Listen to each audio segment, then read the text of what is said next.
మామూలుగా స్టూడెంట్స్ గురించి ఏ నాయకుడు ఏ రాజకీయ నాయకుడు ఆలోచన చేయడు, ఎందుకంటే వాళ్ళకు ఓటు హక్కు లేదు కదా అనేది ఫస్ట్.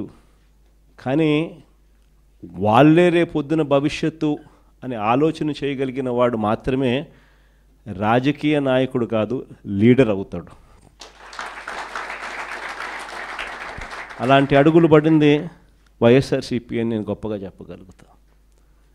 మొట్టమొదటి అడుగులు ఇంగ్లీష్ మీడియం వైపులో అడుగులు పడ్డాయి.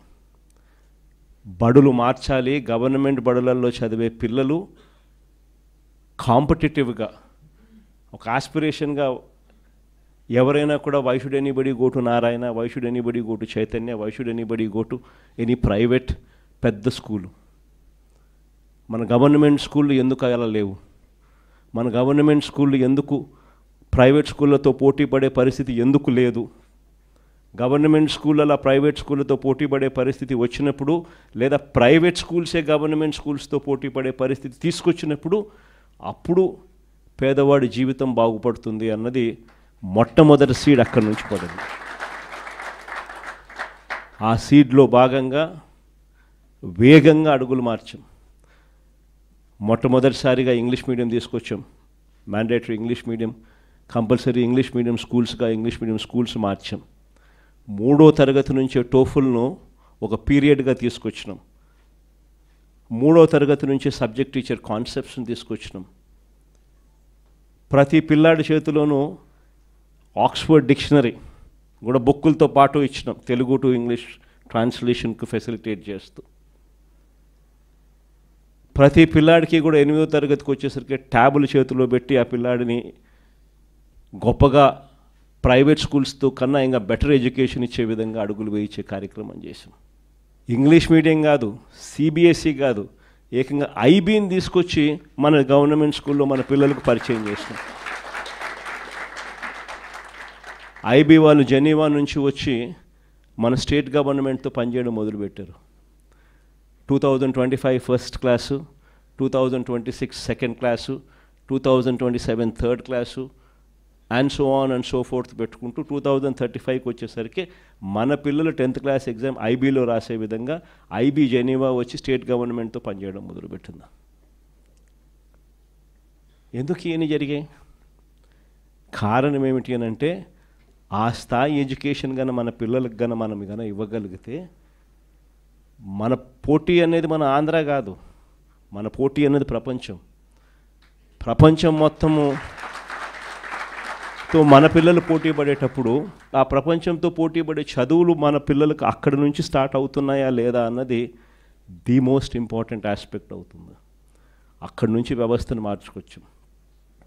సరే, గోరుముద్ద ఇటువంటి అన్నీ కూడా చిన్న చిన్న మార్పులే అయినా కూడా నాడు నేడుతో శ్రీకారం చుట్టి అమ్మఒడి అనే పథకంతో పిల్లలను బడికి పంపించేదానికి తల్లులను మోటివేట్ చేస్తూ 75% అటెండెన్స్ను కూడా ఖచ్చితంగా మ్యాండేటరీగా తీసుకొస్తూ అక్కడి నుంచి స్టార్ట్ చేసిన మార్పులు అలా అలా అలా ముందుకు పోతూ హైయర్ ఎడ్యుకేషన్లోకి కూడా తీసుకుని పోయాం. మొట్టమొదటిసారిగా హైయర్ ఎడ్యుకేషన్లో జాబ్ ఓరియంటెడ్ కరికులంను తీసుకొచ్చింది ఒక వైఎస్ఆర్సీపీ హయాంలోనే తీసుకొచ్చినాం.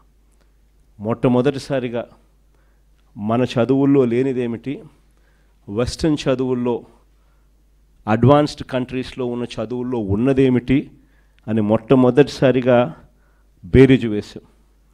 అక్కడ ఉన్న కోర్సులు ఇక్కడ ఎందుకు లేవు, ఎందుకు డిగ్రీ అన్నది ఇక్కడ నామకే వాస్తే చదువుగా ఉంది, ఎందుకు అక్కడ డిగ్రీ అనేది ఎందుకు వాల్యూ అనేది ఉన్నది అని చెప్పి అసెస్మెంట్ జరిగింది.